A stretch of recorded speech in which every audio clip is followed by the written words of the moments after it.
I came home early to surprise my boyfriend, only to find him kissing his ex, leading to months of betrayal, emotional turmoil, and a journey towards self-empowerment. I had been looking forward to this evening all week. Work had been exhausting. Meetings, emails piling up, deadlines that felt like a constant weight on my shoulders, and I had planned a little surprise for him, something small but meaningful. I imagined walking through the door and seeing his face light up, maybe a hug, maybe a laugh, just that warm, familiar feeling of being home together. The thought alone made the stress of the day melt a little. I parked my car in front of our building, the late afternoon sun spilling across the street, and hurried inside. My keys jangled in my hand as I unlocked the door, my heartbeat quickening with anticipation. I could hear music, soft, familiar, but it wasn't the playlist I'd left on in the morning. I shrugged it off, assuming he had put something on.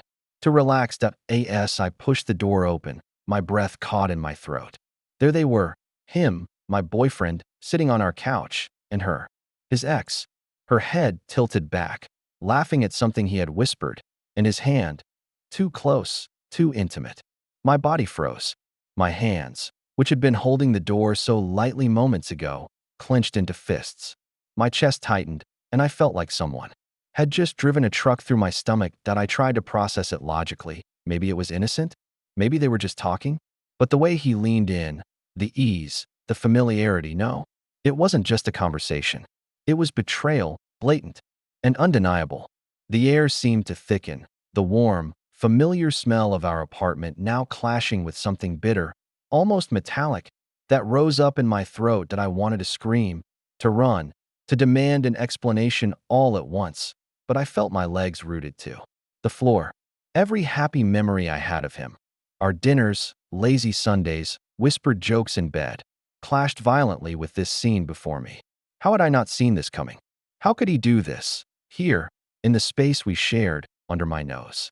I could feel the tears welling up, hot and stinging, but I blinked them back, trying to steady my voice. What the hell is going on here? I demanded, my tone sharper than I intended, trembling with a mixture of anger, hurt, and disbelief that I couldn't breathe. My words tumbled out before I could stop them, raw and jagged.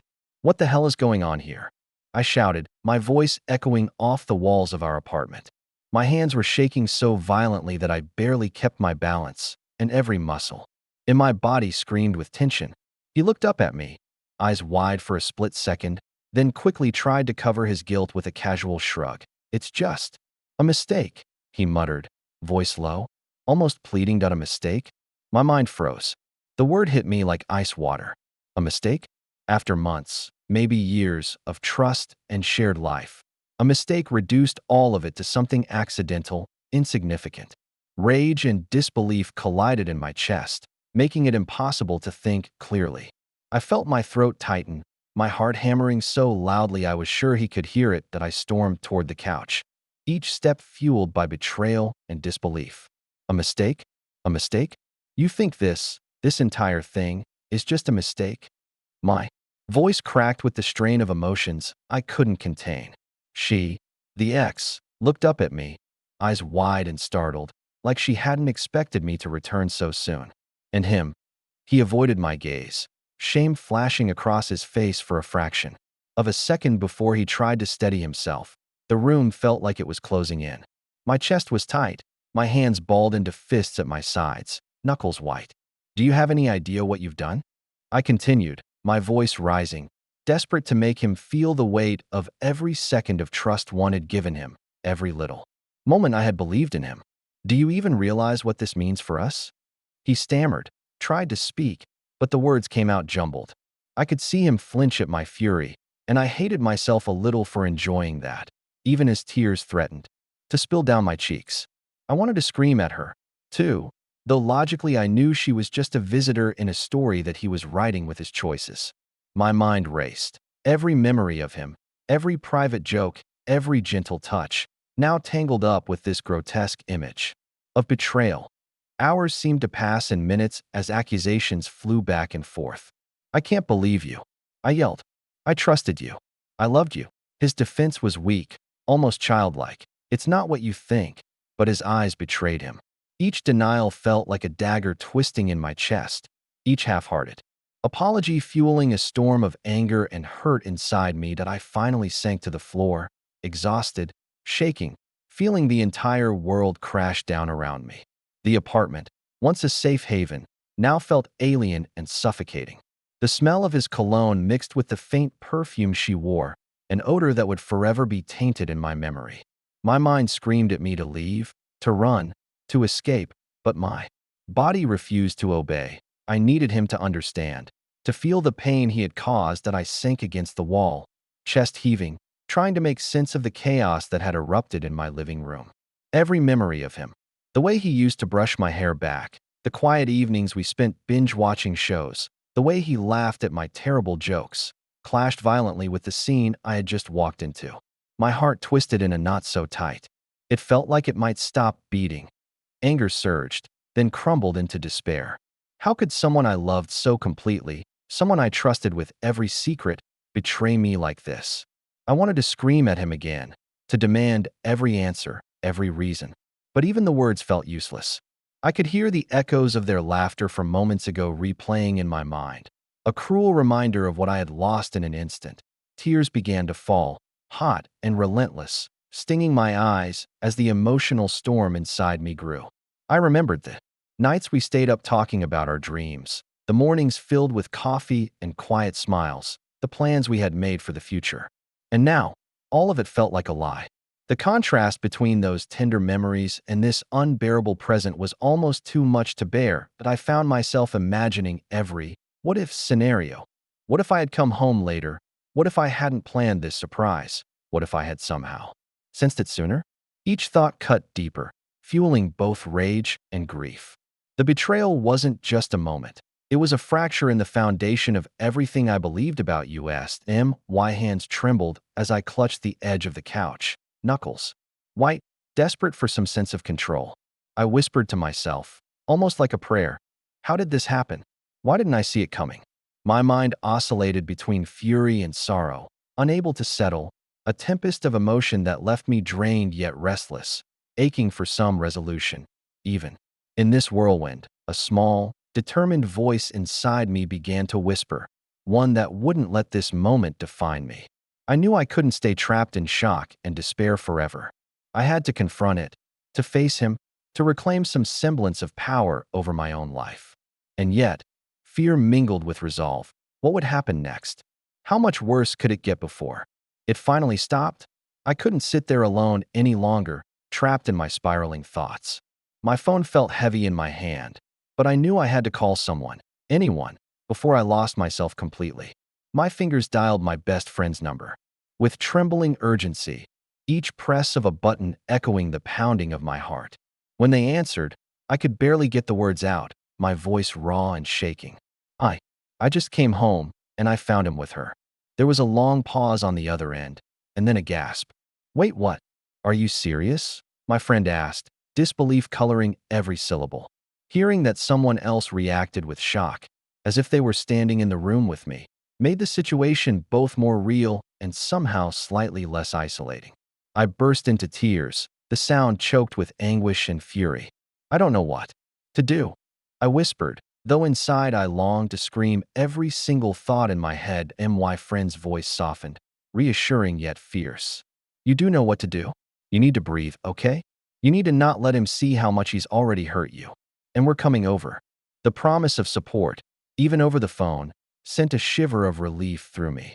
It was like someone had finally thrown me a lifeline into the storm of betrayal I was drowning in. That we talked through every detail. The way he had laughed with her, the casual way he had touched her, the complete absence of remorse.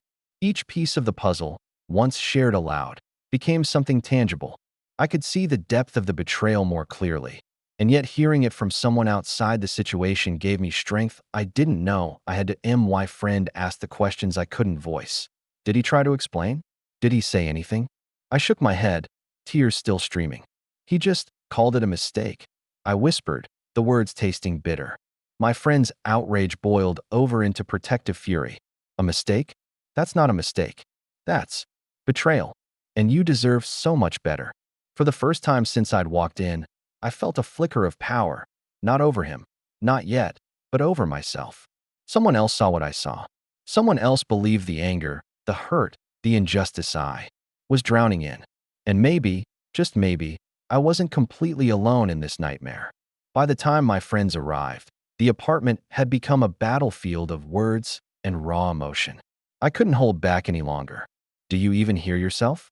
I shouted at him, my voice quivering with rage. "A mistake? That's all you have to say? Do you realize what you've done to me, to us?"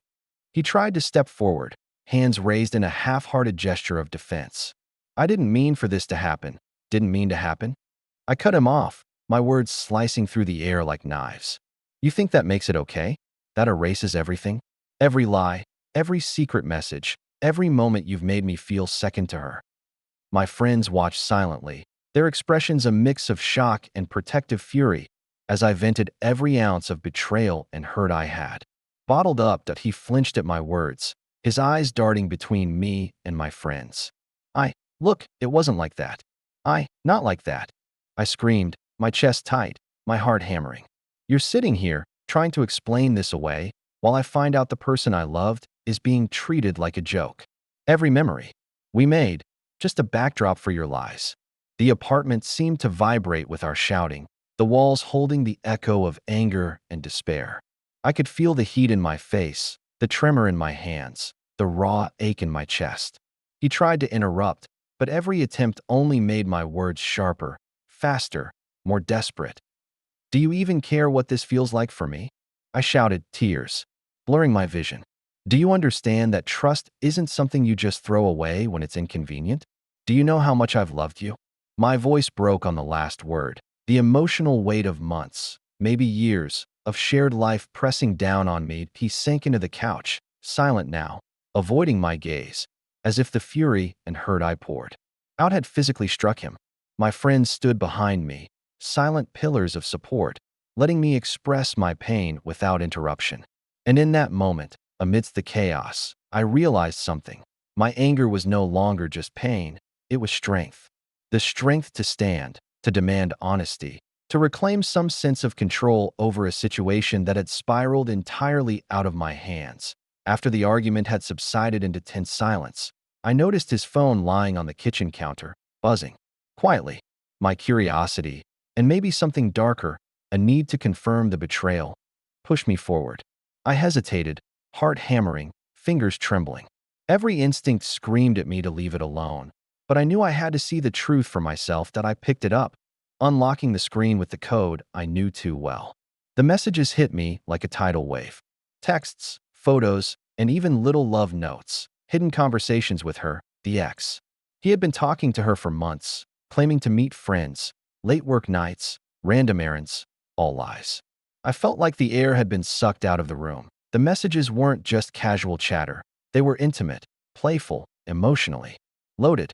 "Can't wait to see you tonight," one read. "I miss you so much," another. Each word twisted in my chest, a reminder that everything I had believed about us had been filtered through his deception. My hands shook violently as I scrolled, uncovering photos he had secretly sent her, images I was never meant to see. The betrayal wasn't one-off. It was an ongoing, deliberate act, a careful weaving of lies. Anger surged again, hotter this time, mixing with the gut-wrenching sadness that clawed at my insides. That I sank to the floor, phone clutched tightly, tears streaming freely. How had I missed all of this? The subtle hints, the little lies, the disappearing acts. It had all been staring me in the face, and I was blind. The sheer magnitude of his deceit hit me fully now, each revelation a heavier weight pressing on my chest, making it hard to breathe, hard to think, hard to even imagine how I could face him again. I sat there, phone clutched in my trembling hands, and tried to make sense of the wreckage before me. Every fiber of my being wanted to scream, to throw something, to shake him until he finally understood the magnitude of what he'd done. And yet, a different part of me, the part that had loved him so deeply, felt numb, frozen, unable to act.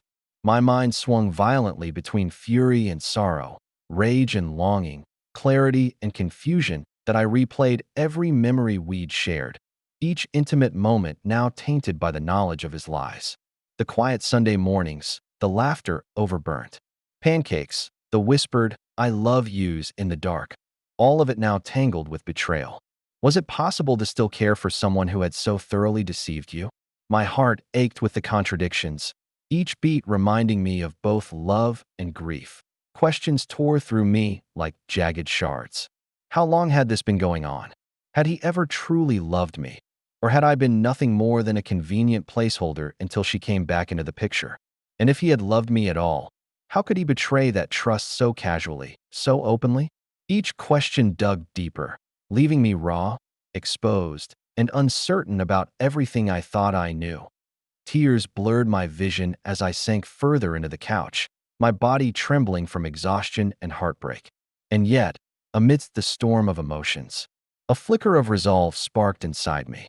I realized that despite the pain, I had to reclaim myself. I had to decide not just who he was, but who I would be after this. The struggle wasn't just with him anymore. It was within me. Love fought against self-respect, grief against clarity, anger against forgiveness. Every heartbeat reminded me that the path forward wouldn't be easy, but I had to find it. I had to confront this betrayal, not just outwardly, but inwardly, and emerge stronger, wiser, and unbroken. That I couldn't let this life festering in my apartment go unchallenged any longer. The anger had shifted. It was no longer only at him, but at her, at the person who had so casually inserted herself into our lives. My hands trembled as I stepped toward the door, phone in hand, ready to call her, to face the source of so much betrayal. When I finally saw her in person, standing there with that infuriating calmness, a part of me wanted to lash out immediately, to scream at her for every smile, every word, every moment she had shared with him behind my back. But I forced myself to breathe, to measure my words, even as my heart thundered with rage. "You knew, didn't you?" I asked, my voice shaking but sharp. "You knew he was with me, and you still—" My words faltered, the fury colliding with disbelief. She looked at me, almost amused, like this was a game she had been enjoying all along. "I didn't know," she said softly, but the subtle smirk on her lips betrayed the lie. Every instinct screamed at me to scream, to throw something, to make her feel a fraction of the pain I had just endured. But instead, I held my ground. "Don't lie to me. I saw everything," I said, my voice cold, controlled, each word deliberate. Her eyes flickered for a brief moment. Surprise? Guilt? But she quickly masked it again. Standing there, facing her, I felt a strange sense of empowerment. This wasn't just about him anymore. It was about me reclaiming control over my own emotions, my own dignity. I didn't need to hurt her physically. I needed to expose the truth, to make it clear that I wasn't a victim in this story. The confrontation left me shaken, yes, but also resolute. I could no longer be passive in the face of betrayal. After confronting her, I felt the weight of everything crash down on me. My legs gave way beneath me, and I sank to the floor, leaning against the wall as if it could somehow hold the storm of emotions raging inside. Tears poured freely, hot and unrelenting, each one carrying the pain of months of trust shattered in a single afternoon that I couldn't breathe properly. My chest ached with the combination of grief, rage, and disbelief. Every memory I had shared with him, every tender moment, now felt like a cruel joke played at my expense. I screamed into the empty room, the sound bouncing off the walls, echoing my fury and helplessness. The apartment, once our sanctuary, now felt like a cage, filled with ghosts of laughter and whispered promises that I thought about the plans we had made, the dreams we had shared. All of it seemed meaningless now, erased by his betrayal. My friend's earlier words of support floated in my mind, but even they couldn't fill the hollow ache inside. It was as if my heart had been hollowed out, leaving only raw, exposed nerve endings. And yet, amidst the tears and sobs, something shifted. The breakdown, as painful as it was, began to release some of the anger that had been coiled inside me. I realized that this moment, this overwhelming, crushing wave of emotion, was necessary. I allowed myself to feel it fully, to let it wash over me, knowing that only by confronting this depth of pain could I begin to regain strength. For the first time, I understood the paradox. To move forward, I had to let myself fall apart completely.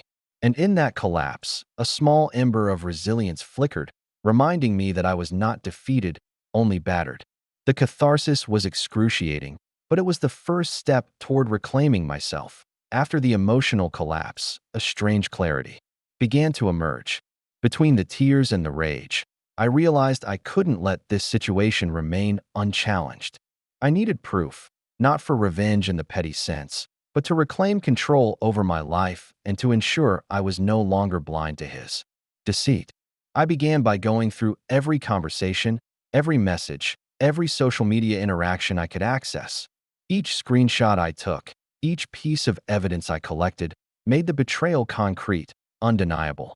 I documented dates, conversations, and suspicious activity, painstakingly building a record of everything he had tried to hide. My hands shook from anger and adrenaline, but a focused determination pushed me forward at the same time.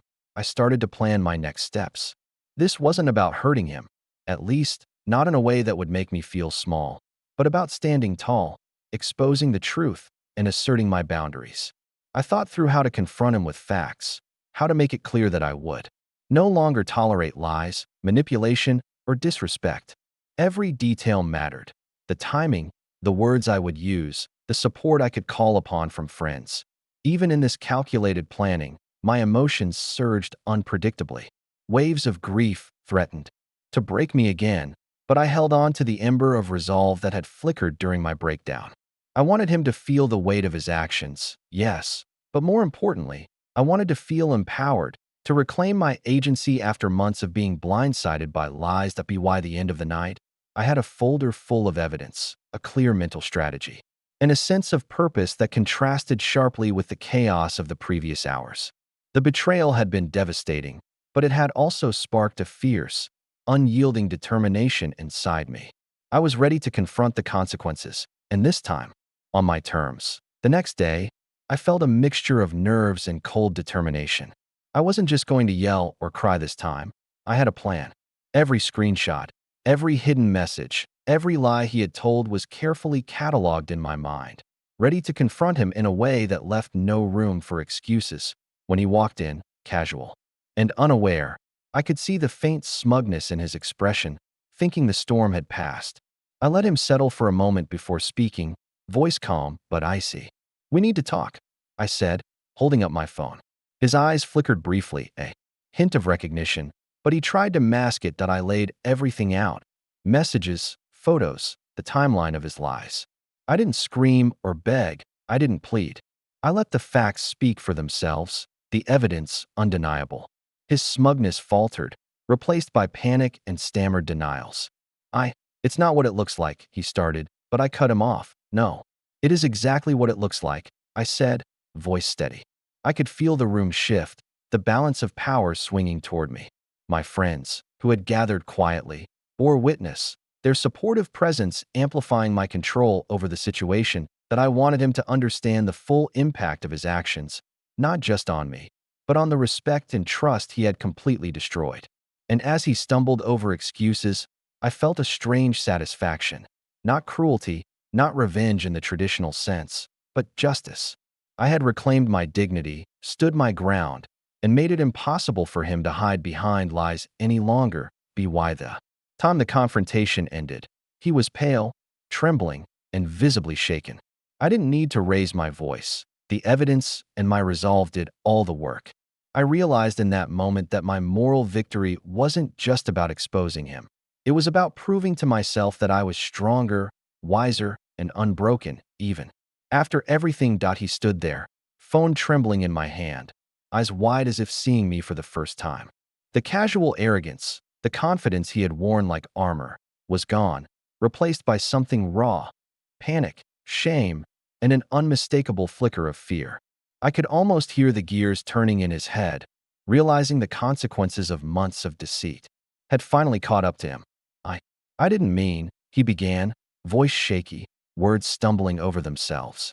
He looked around at the friends who had witnessed everything, their expressions stern, disapproving, silently judging every action he had taken. For once, there was no escape, no way to deflect blame. I watched him falter, the power dynamic completely reversed. Each glance at the messages I held, each subtle nod from my friends, tightened the grip of reality around him. "You think a few excuses, a few lies, make this okay?"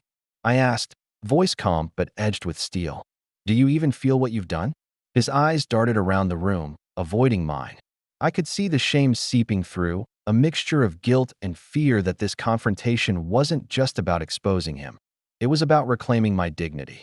For the first time, he seemed truly small, stripped of his defenses, and confronted not just by the facts, but by the strength I had regained. I didn't need to raise my voice, didn't need to punish him physically.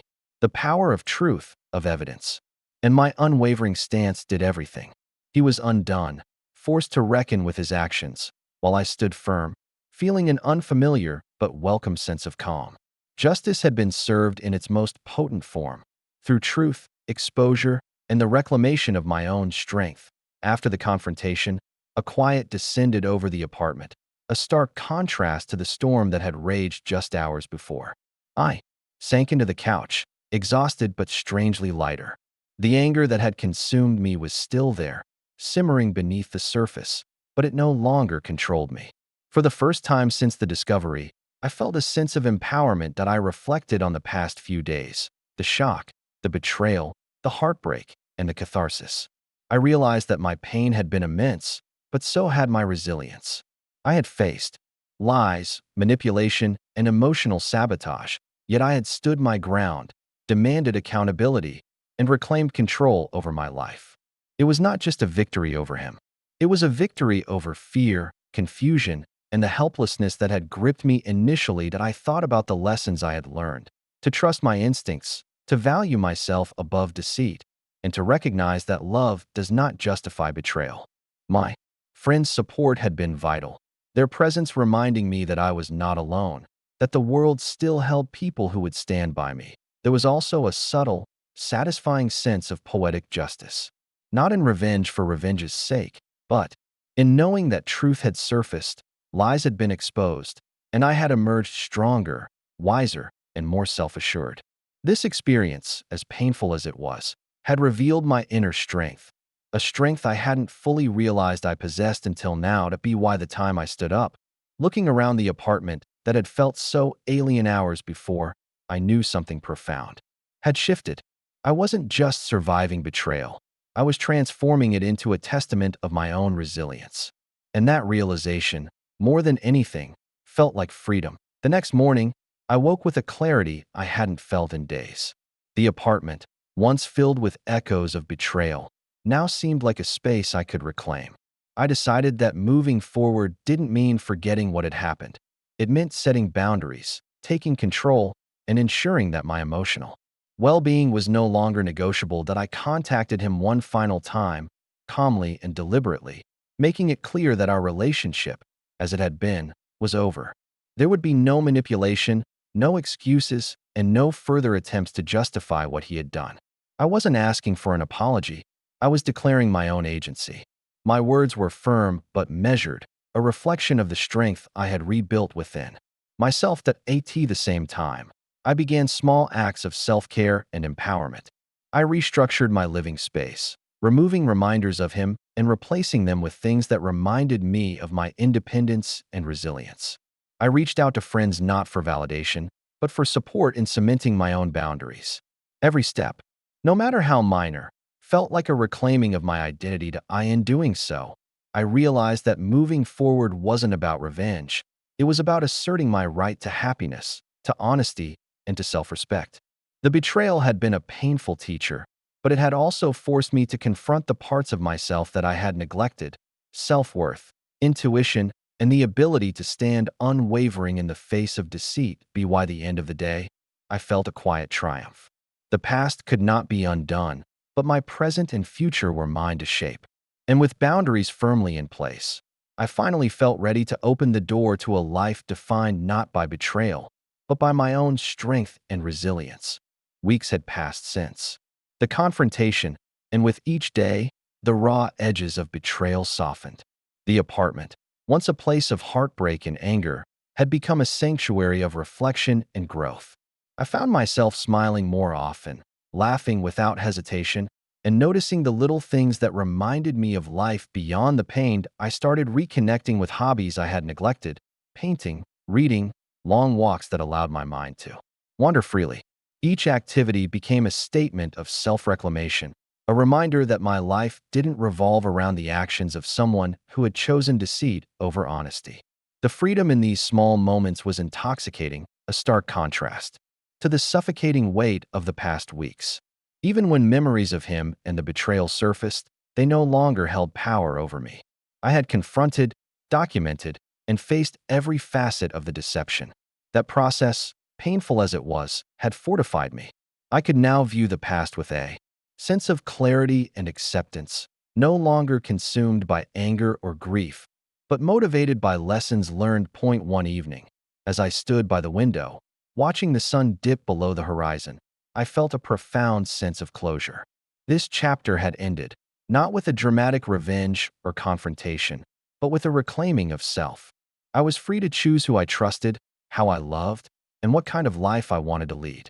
The betrayal had been a crucible, and I had emerged stronger, wiser, and unbroken. For the first time in weeks, I felt a deep, unwavering sense of hope. Life was ahead of me, uncharted and full of possibilities, and I was ready to embrace it, confident, resilient, and fully aware of my own worth. This was not just an ending.